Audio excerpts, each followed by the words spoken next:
Welcome to Paranormal Heart Podcast with host Kat Ward.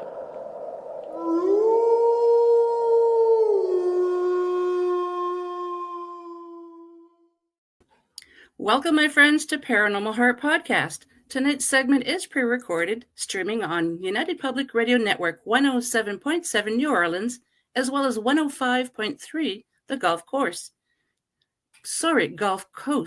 Good grief. I'm your host, Kat Ward. Thanks so much for taking the time to tune in. So, folks, my special guest tonight is a professional Good grief. I'm so butchering this up, and I do apologize to you all as well as my guest. So my special guest is a professional SFX artist based in Las Vegas, Nevada. They competed in Syfy's Faceoffs in Season 7 and All-Star Season 11, which they won. Cig Neutron. Some of Cig's credits include Star Trek Discovery, Sucker Punch, Tron Legacy, and multiple seasons of the Boulet brothers' Dragula. Cig also hosts a genre of defying podcast, Spewtron, that explores the intersections of creativity, culture, and the absurd. So on this segment, Cig will be discussing paranormal experiences they've experienced themselves, including some that may have happened in the guest home on the television show of Faceoff. So please help me welcome Cig Neutron. Hello, Cig. Hi. Hi, so sorry I butchered that up. I don't normally butcher things that badly. Good grief. Oh, it's all good. Welcome to Paranormal Heart. Thank you so much for having me. It's Happy my to be great here. pleasure. So, yeah. So, well, is there any particular spot that you would like to get started? I love talking, so I'm down to talk whatever you want to talk about. I'm here for it. So let's start a little bit about because I know you loved monsters ever since you were very little. Mhm. So maybe we can start a little bit about that and then how you got into the amazing artwork that you do now. I mean, you're insanely talented. Yeah, I think a lot about like why have I always just had such affinity for monsters? And I feel like, I mean, it definitely, just the horror genre was very enticing to me. I loved horror films, and I learned that people like, and then I would just always be drawing monsters. And later in life, I think I'm realizing that, like, just as a person, I was always a little bit like, I never really fit in, and I always felt like a little bit of like an outcast, and like, monsters are very much like misfits and outcasts. So I think that I felt some kind of kindred relationship with, the misfits and the monsters. But then I learned that was a job to, make these movie monsters that I was so fascinated by. And ever since my mom told me that was a job, I was just like, well, that's what I'm doing. So I grew up, and I just went to makeup effects school and moved straight to LA and totally pursued it as a career. So, well, good for you for sticking with it. It can't be an easy thing to be able to pursue. Yeah, it's especially like going to LA. It's a very competitive city, and it's really difficult. Like, it's very expensive to live in LA, and so it's always like it's up and down. You never know when you're going to have work or not. So it's not the most stable work, but it's the most rewarding, I feel like. Were you the type of child that you were creating art already, like creating masks and everything, even from a young age? Yeah, ever since I can remember, like, drawing was the easiest and most accessible thing to do. So, I was just always drawing all the time in school and at home. And then I discovered sculpture, and that's when I just really took to that medium. And makeup effects, it's a lot of sculpting and things. So that's what introduced me to the medium of sculpture, and it clicked. And now I'm at a point in life where I'm trying to explore other mediums like painting and okay. Yeah. So, do you remember what your first sculpture was? Your very first one? It was a werewolf. Yeah, I love werewolves so much. Me too. Out of all like the movie monsters, I feel like it's something about werewolves, man. I wanted to be one so bad. Right. Ever since I was little, because I'm in Canada, I remember watching an episode of Scooby-Doo, and they were talking about loup-garou, which is also in the States called rougarou, werewolves, dogman. I just love them, just since a young age. There's something about them. My very first email address I ever had was lougarou28@hotmail.com. No way. Yeah. That's awesome. Yeah. So tell me, before we get into the paranormal stuff, I just want to know, what was it like for you trying out for Faceoff, and what that was like for you? Like, I can only imagine how stressful it is being on the show as well. Yeah. So I actually auditioned for season 2. And there's a convention out here called Monster Palooza, and they were holding like a casting call. So I went and I auditioned, and I didn't make it. But I saw the audition tape afterwards, and like I realized why. Like, I think I was trying to like be what I thought they wanted, and I wasn't being like authentically me. So Gotcha, it didn't come across as like genuine, I feel like. And I'm actually really grateful for that, because like any season of a show, like the first few seasons, they're trying to figure it out, and it doesn't really know what the show is yet. But by the time I re-auditioned for season 7, and I made this like ridiculous audition tape of me playing a bunch of characters talking about me. And I feel like it was like the most me thing that I could do. And I was like, they're either going to love this or they're going to hate it. And they loved it. And they put me on the show. And it was a really incredible experience that was like equal parts like stressful and traumatizing, but like also creatively fulfilling. Is that video available anywhere to see that audition tape? Because that's brilliant. That's probably unique. Yeah, I think it's still on our YouTube, if I remember. I think if you go far enough back, you can find it on our YouTube. Oh, I have to check that out. I love that idea, and obviously they did too. Yeah. Yep. Wow. So when you first started, did you ever think that you'd be where you are today?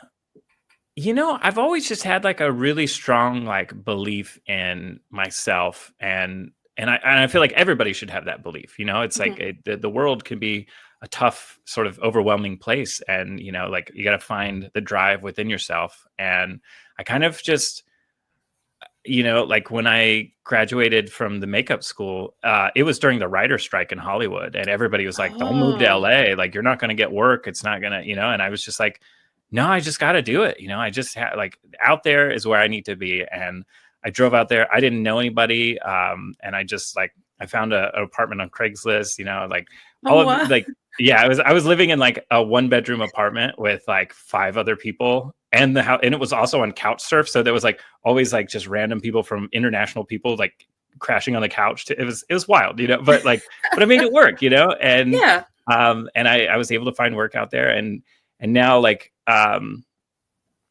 working in the big shops I'm really grateful for it, but you don't get a lot of creative input when you're like a part of like a major production. Okay. So I kind of wanted to take a path where like I had more creative input. So I sort of deviated from the big projects and started working on more independent things so that I could actually like have more creative input. And now, I'm in a space where I'm trying to like write and direct my own films now. So that's amazing. Yeah. And so the journey's been wild, but it's kind of, I don't know if I exactly envisioned it this way, but I'm very happy with where I'm at. And, I have goals that I still want to accomplish. So, I'm working on kind of reorganizing my life and really like trying to focus on what's next at this point. So. Yeah. So when you do write and direct your own films, are you going to be doing some special effects makeup as well?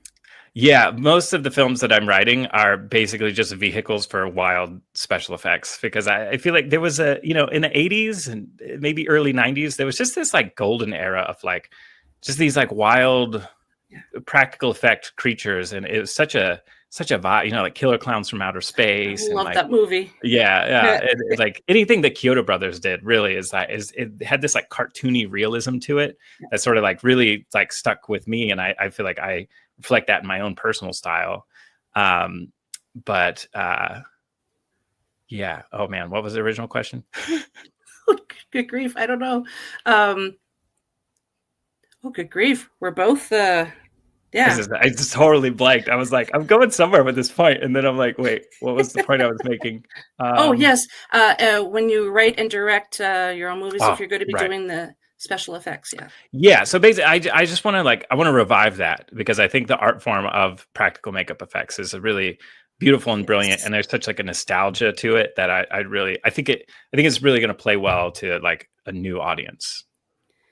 Yeah, like the CGI that they use now is great, but it's nothing like having like hands-on creatures. I find it just brings more depth and just more creepiness to a film. Yeah, I'm all about for like incorporating like special like CGI and things like that, because it's its own art form, Oh, and there definitely, is yeah. really cool things you can do with it, and then mixing the two, you can do even cooler things. But Hmm. there's just something really special about the creative problem solving that comes with like, okay, how do we do this totally real with no CG, and like, can we pull it off? And that to me is exciting. Like some of the amazing things that I've seen from artists such as yourself and other people on Faceoff, and they're trying to figure out, they have the idea in their mind, and they're trying to incorporate that into something physical, and they're trying to figure out, well, that didn't quite work out. How am I going to adjust things so what I imagine is going to be, made to fruition? It's just I can't draw a stick man with a ruler. So watching artists like yourself is just I live vicariously through you. It's just amazing. Art is a very special it's a very special thing. It's very magical, I think, Yeah. especially like bringing together like life, like monsters. It's like, not only am I like sculpting something, but it's going to be put on a face, and someone's going to like bring it to life with their performance. And every time I put a prosthetic down, it's like, it never gets old, like seeing that person look at themselves in the mirror and just like start bringing this character to life is always such a magical moment. It is, even from the audience point of view as well. Watching these shows is just like, look at these amazing monsters. And my daughter and I just binge watched last year a lot of the shows, and we're just like, oh my God, that could be an actual makeup in a movie, and some of them it's like, yeah, no, I'm not feeling that one. But some of them is just incredible. Yeah. And well, the cool thing about Face Off is that like, in no real world scenario are you ever going to do something on that timeline. Yeah. I can say never, because like some people really want miracles in like zero time.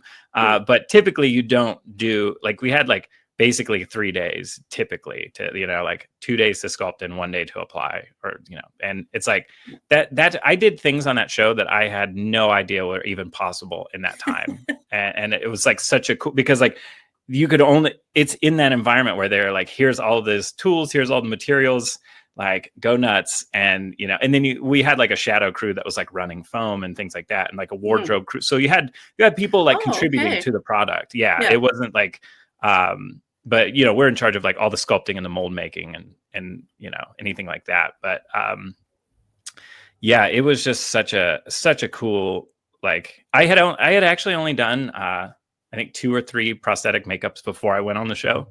Really? Yeah, because I went to school for it. Yeah. But when I moved to LA, I was just working in mold shops most of the time. So it's like, I wasn't even like doing makeup out there. So when I got to go on the show, then it was like a big chance for me to actually just like, it was like a boot camp for me. I just feel like I grew so much as an artist on that show. Yeah. Well, you certainly did. Good grief. So is there a type of makeup or a type of creature in particular, other than werewolves, that you absolutely love doing?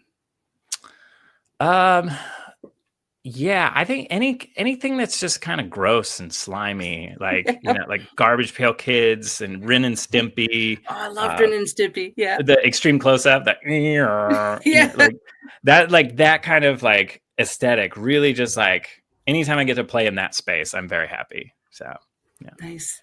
It's funny, you've mentioned a few shows that I absolutely love. So the paranormal, I know you have had sleep paralysis in the past. When did that start? I think the first instance I remember actually happening was in my grandparents' house. I must have been like 16, 17 or something. It was like the first like full blown typical experience of like, you can't move and you're seeing these like figures. I think, and it started as a dream, but I slowly started to wake up, and it was like my grandparents were being really like mean, and I was like, I don't understand what's happening. And then I kind of woke up, and then they were sort of like, these shadowy figures around me, and eventually I could move. But I think that was the first time I remember experiencing it. But dreams have always been really interesting for me. Like even ever since I can remember as a kid, I was always able to lucid dream, and I didn't even know this was like a thing that people do. It was just something that occurred naturally to me. I was able to like be aware in dreams and control them. And so it's like the dream space has always fascinated me. Me too. I used to have nightmares as a child, and my mom used to say, you can control your dreams. And I'm like, I can? She says, yeah, not everybody can do it, but give it a try. And I did. If I was having a bad dream and I didn't like where it was going, I just change it. Mm-hmm. And it's like, wow, she was right. Yeah. Yeah. For me, it was I would make a play stop rewind bar like pop up, and I would just like hit rewind, and then I would just go a different way or something. Like, yeah, it was like, and then like I could bring like an exit door, like it would come up, and then I would just go through the door and I would wake up, so it was like those were like the typical ways I was able to influence my dreams. Yeah. Oh, wow. Mine was just very basic to try and change it. You really went in there and added things. Wow. That's probably because of your creativity. Maybe. Yeah.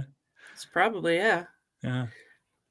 So how many can you walk us through what you felt when you had that sleep paralysis thing? Do you remember how you felt? Like, were you scared or?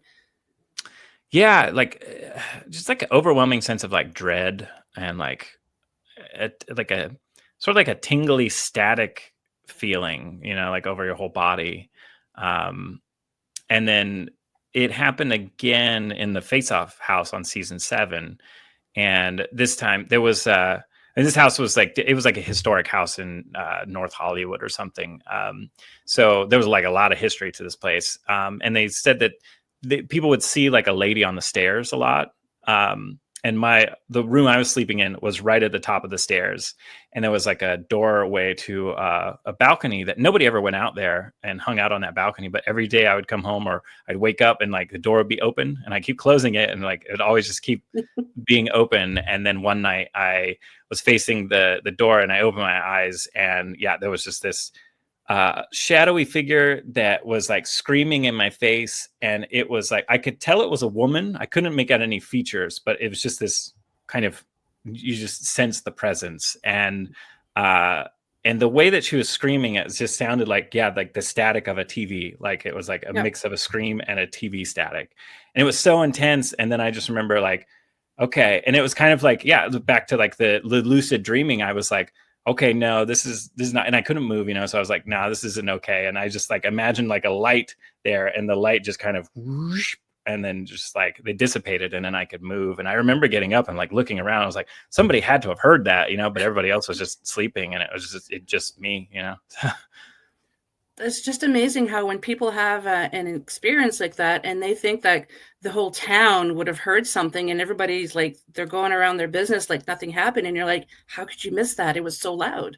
Yeah, that was really wild to just experience something so intense, and then just to get up and everybody's like, what? You guys really? Nobody? Do you recall if there were any strange smells or a temperature shift?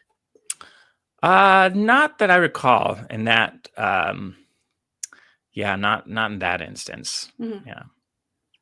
Wow. Then the woman, you said she was a shadowy figure. So was she like a dark, like a shadow? Yeah, it was just, like the vague shape of a body, but just like shadow. And again, it was just very staticky TV, like a lot of like weird analog television feel to it, so yeah. Do you know if anybody else ever had any encounter with that or anything else in the house? Yeah, there was like a night person that would have to stay there with us, and they said they would see people like walking out in the outside the windows and stuff when it's like the house was like walled in, so there shouldn't have been anybody out there, so they would see people.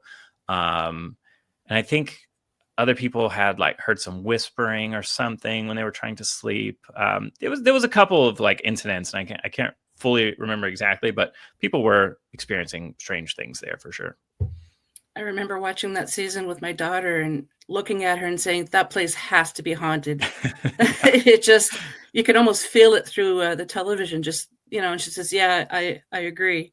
So Yeah. to find out that there have been experiences, have you ever figured out what that entity was trying to say, or was it a warning? Do you have any feelings on that? Yeah. I don't know, because I don't like it. It didn't feel like it was like trying to harm me. It just felt like it wanted to make its presence known, I think. And I'm not really sure. Maybe, like, I do think, though, I think a lot of you have this situation where all of these people are in this scenario where everybody's really stressed and like emotional ups and downs, and I think that definitely contributed to like kicking up activity in the house, because everybody there is in such a crazy emotional state like all the time, that I think I think there's definitely a connection there for sure. Probably. Do you know how old the house was? I don't. Yeah. Okay. It would be fascinating to find out more information, what was there before, people who live there, like who actually lived there before. Did they ever experience anything? Yeah. Paranormal investigator here, so of course I want to find out the history of a building. Yeah, I did get to talk to the owner, and he said that he's had like shamans and people come in and like perform sacrifices and try to like cleanse the area and stuff too. So like, I think he definitely had experiences there too. So. Oh, obviously, yeah. If you had to bring all these people in, yeah, it's fascinating. So, what other encounters have you had? They're probably some of the most notable ones. I went to Italy. We were in Rome, and this like, I just remember, like, I kept smelling like death. Like, it just the most overwhelming smell of death. Like, and it was like, it wasn't even just a smell, it was also like a feeling. And it was just like so overwhelming to me, to the point that it was really like, it was like agitating me. Like I was like, man, this whole city, it just smells like death. And this is back when I was still like drinking. And I do believe that there is a direct connection to how spirits can influence you and affect you when you are drinking. Yep. And we can get to more of that in a minute, but when we get to New Orleans. But I feel like this started like in Rome. We were walking down the street, and then the only way I can describe it, it was just this like completely stretched out like shadow person that was like infinitely tall. And I saw for a moment, like, it was like somebody, it like shoved me, and I was walking on the street, and I actually fell on Ranny and like messed up her ankle. But for a second, I saw this thing and I saw it shove me. So it was like almost an out of body experience, that I saw myself being shoved by this thing for a split second. And it really freaked me out. And we sat down to eat, and I just was like talking. I was like, man, I don't know what just happened, but that was like the weirdest thing that has ever happened to me in my life. There was like this demon thing that literally just like shoves me into you. Like, I have no idea what that was.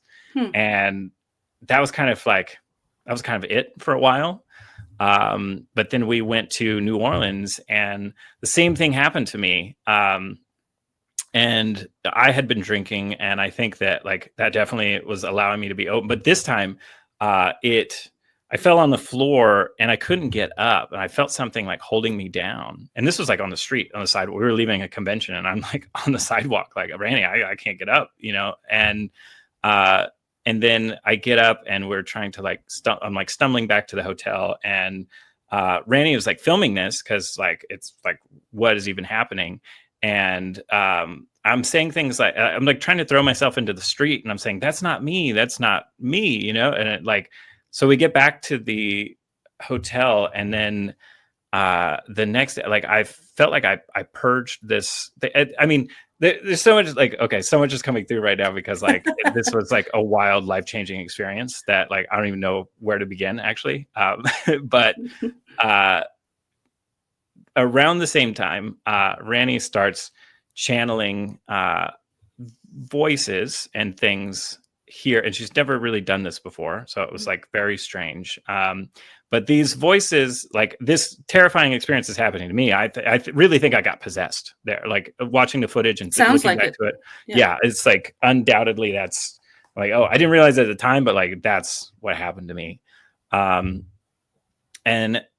the things that she was channeling, there was just these very comforting voices coming through that like had knowledge of the city of New Orleans and stuff that like we'd never been there before, you know. And she was even talking in an accent and like, but it was like there was these really helpful, and again, it was like a feeling. It was just this really helpful presence that was talking me through. It was saying that like I had like an entity, like a parasite on me. And I remember the next day I just like threw up. Like I really felt like I was purging something.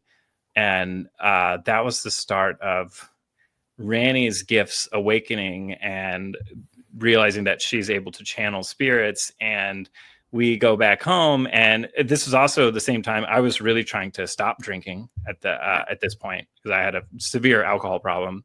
Mm-hmm. And the spirits actually helped us both get sober, and they totally changed our lives, and it completely blew open my perspective on life and like what even is reality and existence. And it started my journey in a deep dive into the occult, and just I acknowledge the great mystery of all things now. And it's just, I mean, yeah.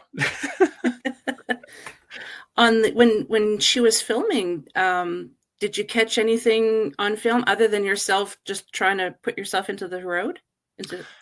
Yeah, it was mainly just like you could see it in my eyes, man. Like I was just like, I was not there, man. It was weird. But nothing, no like anomalies or anything in the footage. It was just like very apparent, like in how I was acting, that something was going on. Yeah. Do you recall when that was happening? Did voices and just the outside world, did it sound like it was from a distance? What's weird is like I can't even actually remember most of that experience. Yeah, so it was like my memories start picking back up like after we were in the hotel, and I kind of like passed out, and then I start waking, and then it's like then I start remembering things. But that walk home was like very. I remembered walking out, getting pushed, and then from there to getting to the hotel, like I don't really remember much of anything. It's kind of scary. Yeah, it was very scary. It was like even thinking back on it, I'm like, oh man, like that was very, very scary. Yeah. You said Randy had was talking with an accent. Do you know what kind of accent was it? It sounded like a southern accent. That was just to like looking back, like I think it may have been spirits from New Orleans. Yep. It's like that place is like such a powerful place. There's so much. It's on my bucket list. Yeah. Have you been there? No, I haven't. Yeah, it's not yet. Highly recommend going. I mean, I know the story I'm telling is very scary, but like it was an incredible city, and like ultimately that experience turned into like a very positive, life-changing experience for me. So, yeah. I'm really happy that happened. That it was a good outcome for you. Yeah. Every once in a while, you hear about spirits helping out people like that, and some of them really panic in the beginning because they're like, what the heck is happening? But then as things progress, then they realize, oh no, okay, I've been helped from this entity, and it was a blessing. So that's amazing. I've always considered myself very like open-minded, but when you're confronted with like these undeniably like paranormal things happening in life, you kind of like, I had this moment of like, like I was questioning it. I was like, man, what is going on? I was being very skeptical and like really trying like, and the more that things just kept happening, it got to the point where I was like, okay, this is like undeniable that things are happening here. And there's really something deeper at work here. And it just totally shifted my perspective on everything for the better. And it's interesting because some people question their sanity when that happens, and other people like you say, okay, something's happening. So I find it interesting how people react to instances like that. Yeah, I think we always say like Randy and like going through it together really allowed us to like like, I don't know if we could have gotten through if we didn't have each other, that would be very difficult to get through, because like, Randy is like, she's channeling spirits, and like, and then I like all these weird things are happening, and like I'm there to kind of like validate her, and she's validating me. So it was like experiencing that together was very important, because even since then we try to talk about this stuff to certain people, and people really don't want to hear it. It makes people very uncomfortable, and like even like some of our best friends, you would think like, hey, like we're trying to share these wild things that are happening with us, and slowly they just stop talking to us, and I'm just like, oh, okay, well, all right. So that's too bad. Yeah, there are definitely people that don't want to acknowledge the deeper nature of things. That's for sure. Yes, I've met several people who have their own abilities, and they embrace it, and other people think it's demonic and they don't want to have anything to do with it. And it's like, well, it's a part of you, like your sight, your hearing, taste, it's a part of you. It's one of your senses. So, but some people are just so terrified and they don't want to have anything to do with it. Yeah. Do you have any abilities yourself? I think when I think about like personally too, I think sometimes I think that we do things so naturally that we don't realize how paranormal they are. I think the way that I create monsters and things, I think that is I think it's tied to a gift of seeing things. Like some things that I create, I think they're things, like it's I definitely see things. And in Rome, it's like, it doesn't always happen, but like what was happening in Rome when I was like smelling spirit, like I think like that occasionally that happens to me. That was a big thing. And I just, I hear things, and I acknowledge there are like entities and presences that like talk to you, and if you listen, and so I acknowledge these things. So I don't know exactly what gifts I have, but like I know that enough has happened to me that has like allowed me to be open to these things and engaging with them. So yeah, I don't know if it's a gift or just I'm just open, I don't know. A little bit of both, probably. Yeah. You kind of read my mind, because I was going to ask if you thought that you had gifts that enabled you to create what you create now. Like where does that come from? But yeah, you already answered that. Yeah, so, I always, but go ahead. Yeah. Oh no, go ahead. Oh, I was just gonna, I don't even know if I was gonna make another point. Okay, go ahead. No, so when you were in Rome and you could smell death, is that the first time you've had, because that is an ability that some people have, is that they can smell maybe perfume or cigarettes or whatever. Is that something that you've experienced before Rome? No, no, it's happened a couple times since Rome, and it's like, and it comes with a very distinct, like I said, it's not just a smell, it's a smell and a feeling, like a very like visceral in Rome. Like, and also now, like think about it, like, of course, like Rome, like, I mean, the history there is like, because we were right next to the Colosseum, and, like there's a lot of history there, and a lot of death, and a lot of, and I think that's what I was experiencing, because it was just so overwhelming and so visceral. And so it was like upsetting, man. I was like, man, this is too much. Like it was, yeah. So, it's, it kind of sounds like your abilities, for lack of a better term, kind of opened up. I don't want to say they were born, but that there's something that triggered it when you went to Rome. Yeah, I think so. Yeah. And and now like acknowledging the nature, like I think like everybody. I think that most people, I would say everybody can experience these things, but some people may have to like, just like with anything, you might have to study it or practice or, like put intent behind it. Some people are just have a natural affinity for these things, and they experience them without wanting to necessarily. It's just their experience, So I think we all have abilities that we don't, as our current society doesn't acknowledge in a mainstream way. yeah. It's getting better, I find. It's starting to be a little bit more accepted, like even 30 years ago, 40 years ago, when I was growing up, I was always the weird kid who liked ghosts. Well, I still am, but it seems to be a little bit more accepted. Yeah, I think so. Yeah, you really see culture like shifting, and yeah, it's. I think I see a future in which like we really embrace these things, and it enriches our experience of what it means to be human, really. Mm-hmm. Have you ever done any past life regression? I did, like, sort of on my own.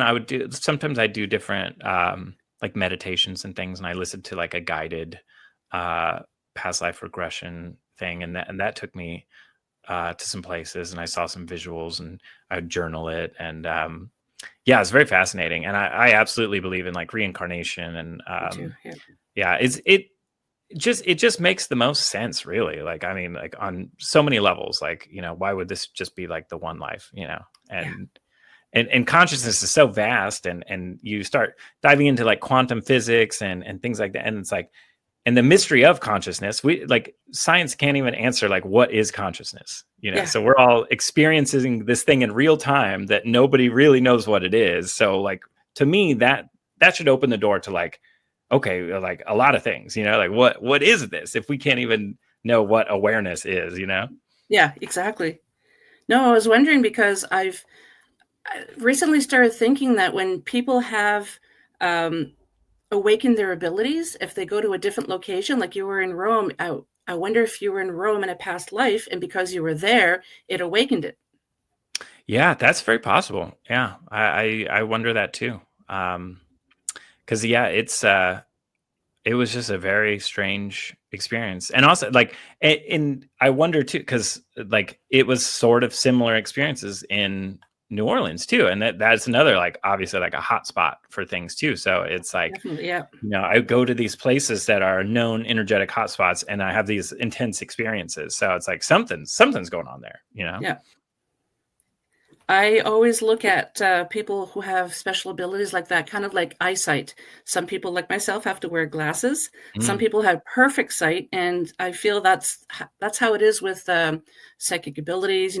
I consider myself sensitive, not psychic.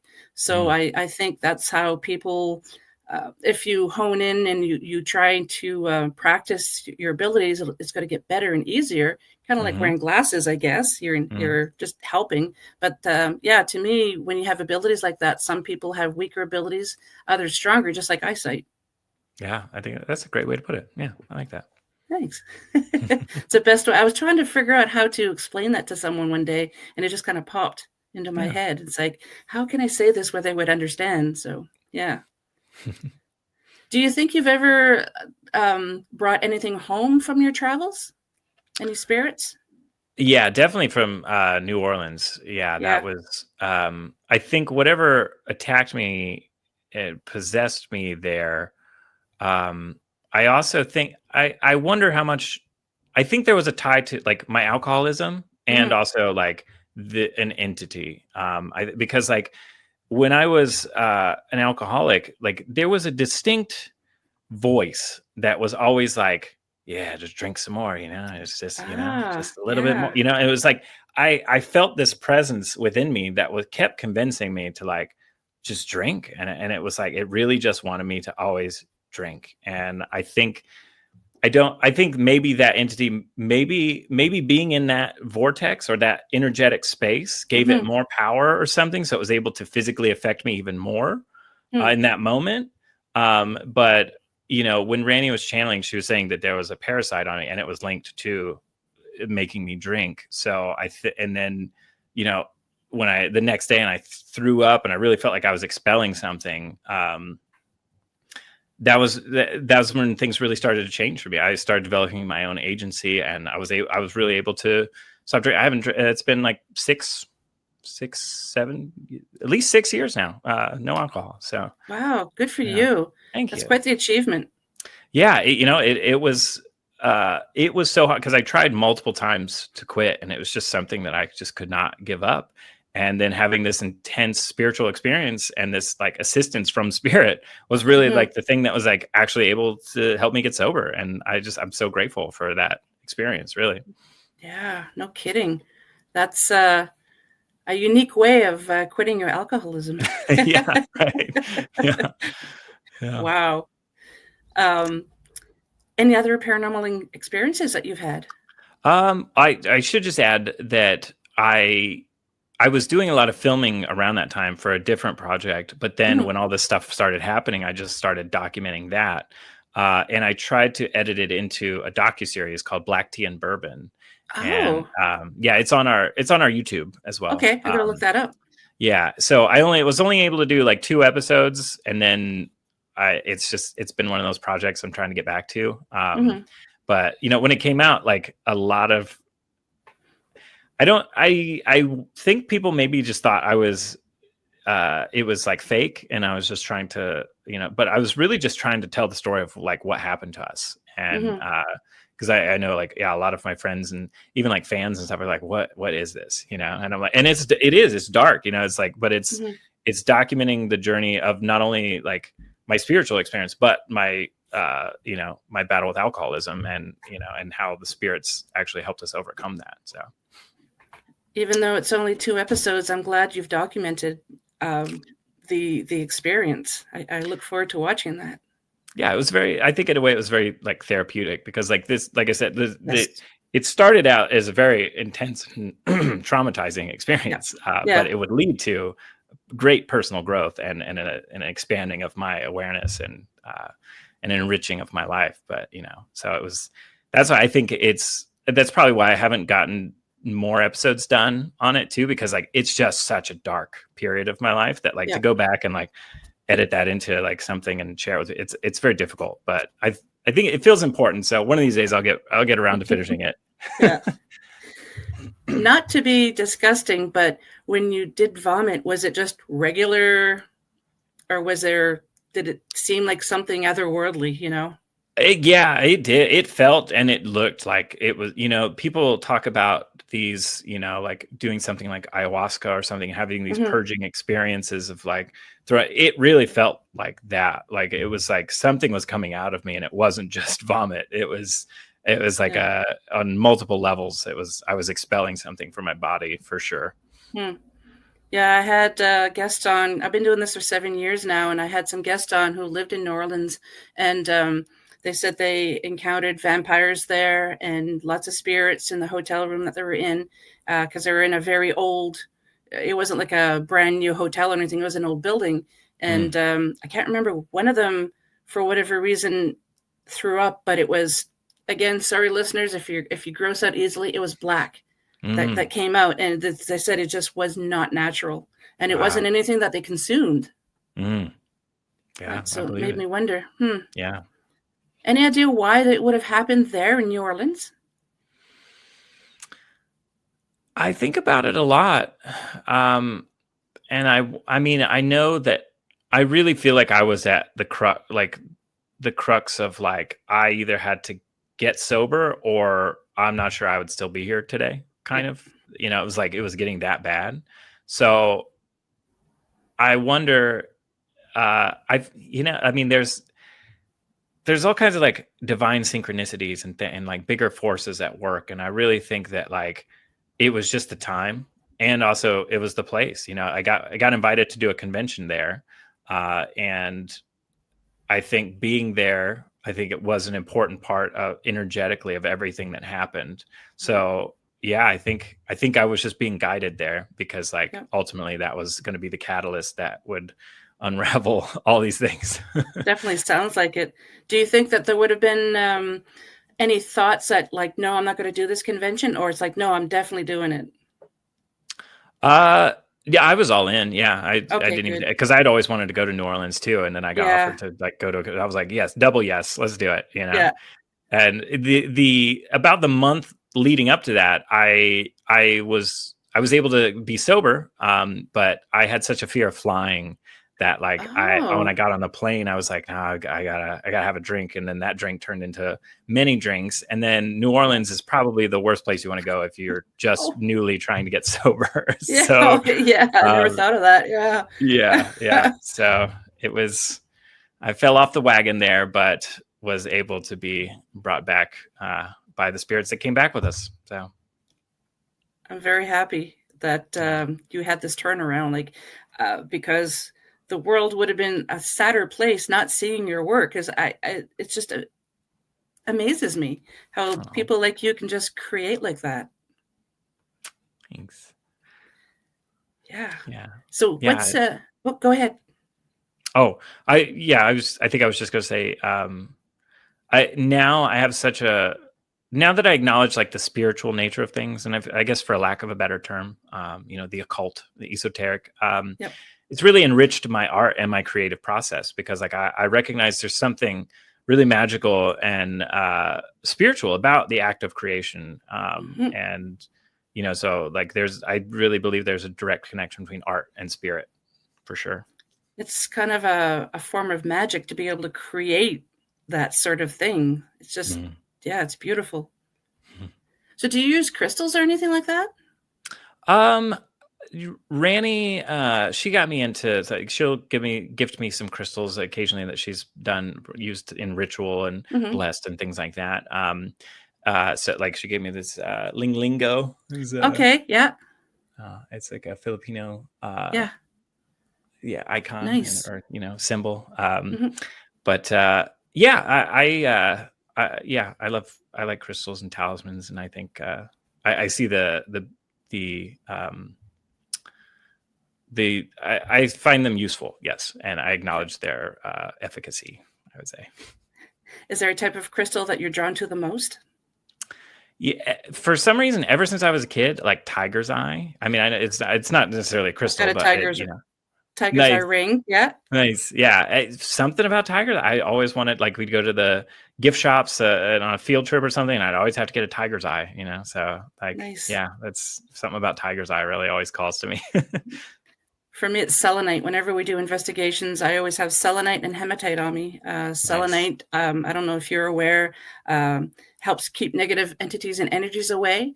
And the hematite just helps to ground. So to me, I'm drawn to those especially. Nice. Yeah. And, I think when I started getting into like the occult and things like that, I started realizing like there's such a practicality to like spirituality and things, and like even like, yeah, using crystals and for protection and things like this, like I find they're like material objects that you could channel your will and intent through. Yes. So it's like I really think there's a lot to that, for sure. So do I. And I've said on the show a few times that if you think that a fork will help you channel your energy, then that fork's going to work. But there is definitely something to the crystals, because they all resonate differently. And it's just so, I've chosen crystals for friends before and given them to them just out of the blue, and didn't even know what that particular crystal would do. And then we'd look it up, and it's exactly what they needed. So yeah, crystals kind of have a life, I guess.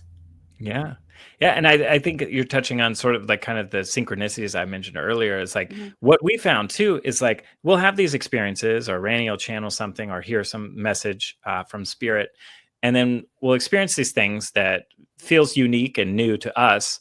And then shortly after, we'll come across something in like a culture or something that describes exactly what we experienced, but like after the fact. And I find that, like, I think it's the universe's way of like validating your experience, where you go through this thing with not knowing it's a thing, and then the universe kind of nudges you to like, hey, look, like that's a thing. And they're like, oh my God, okay, well, I experienced that not knowing it's a thing, and now like I have to acknowledge, okay, that's a thing, Yeah, that's a thing. Yeah, I love that. It's just it's amazing when that happens.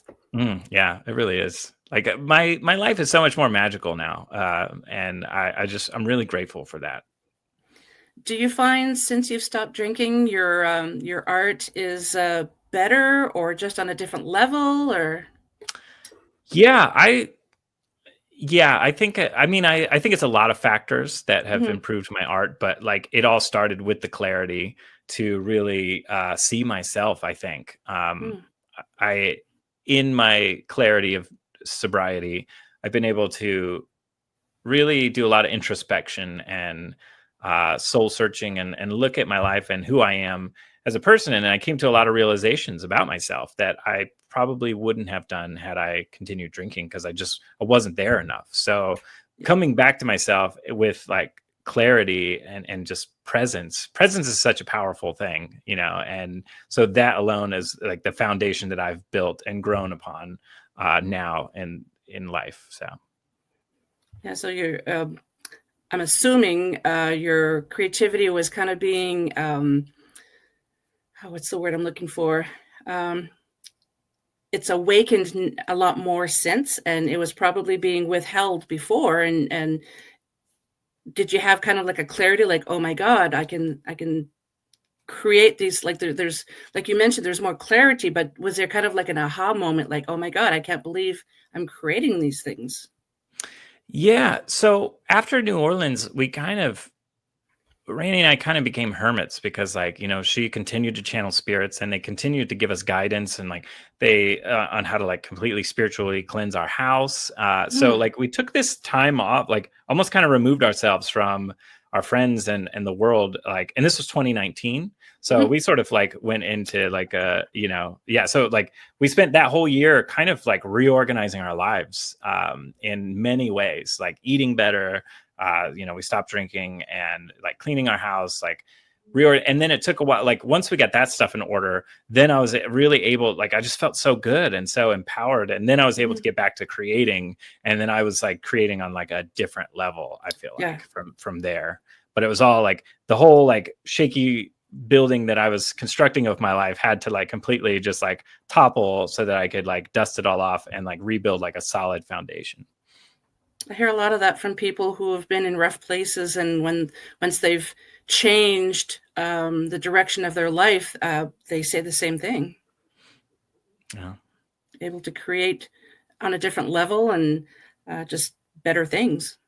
Yeah. Yeah. I feel so much more just in tune with my art and just like existing, you know, like I Yeah. said, presence is such a powerful thing. And I think a lot of times that's why I think people drink excessively and think, because it like, it can be an intense experience just to be present, you know, Hmm.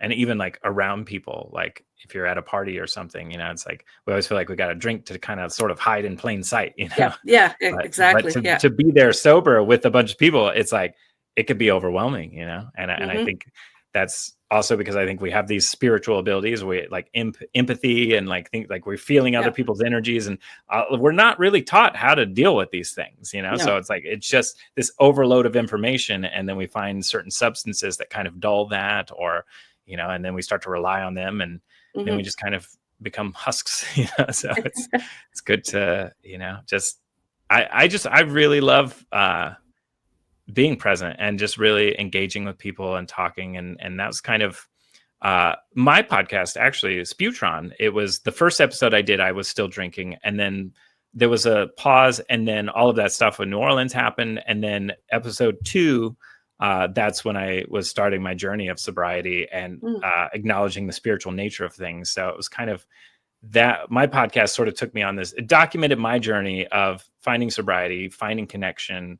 And it started out as just kind of a silly way to just talk about things I was interested in and like make silly songs and stuff. But then I started interviewing, you know, all types of people about like a range of issues. And I really just started developing a really deep understanding of like the world, and just by connecting and listening to people. And it was just, you know, that all started where I decided to make the decision to, you know, have clarity and be present. Nice. So can you tell us, so we have a few more minutes, but can you quickly touch on your podcast? Yeah. So kind of like I was saying, it's, you know, it's called Cig Neutron Spewtron, but I think Mhm. it's available anywhere you listen to podcasts. Okay. Um, but yeah, the earlier episodes were very much like I was just making like fun, weird songs and little skits and stuff like, Mhm. and I'd have little segments, and you know, it's very random. And then sometimes I would have my artist friends on, and we just talk about art and creativity. And then later on, when the BLM movement was like in full swing, then I started interviewing people of color about their experiences with racism and sort of unpacking that as a society, which then led to interviewing like indigenous people that are indigenous to the Americas and their life experience. And that really like opened my eyes so much about like, you know, we're not really taught like, we're taught like, oh, you know, they were moved to a reservation and lived happily ever after, you know. Yeah, like, no, and it didn't work that way.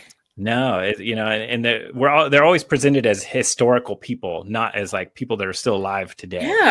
Yeah. And you know, this whether it's like corporations trying to take their land and stuff. So there's still a lot of issues that indigenous people face today that I don't think gets anywhere near enough attention. But I feel like it's key to.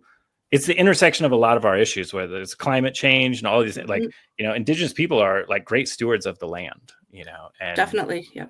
Yeah. And also like, talking about spiritual, like, you know, when I started learning about indigenous practices and cultures, like it was really similar to things that I was experiencing on my own before I had known about this. So, you know, there's like a deep ancient, like truth in indigenous practice that I also feel like we've sort of been severed from because of, you know, colonialism and things like that. So, you know, this podcast that started as a joke, like now I'm talking about things like this, you know, with people, and I'm like, and it's just like my brain is just like exploding because like, oh, why wasn't I taught this? Why don't we acknowledge this as a society, you know? Yeah. And so it's like, yeah, that was, you know, yes, that it went there, and I'm so grateful because I learned so much.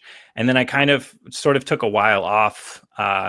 You know, we moved to Vegas and things, and I was just kind of like and getting reset. And now I'm actually getting back to making new episodes and revisiting the format of like incorporating comedy and fun stuff, but also like I talk about the occult and spiritual things, and you know, and societal issues, and you know, I interview like queer people, and we talk about, you know, so it's like wide range of topics that are just things that I find interesting and I feel like have value to share with other people. And I try to package it up in and I try to package it up in like fun, interesting ways, I guess.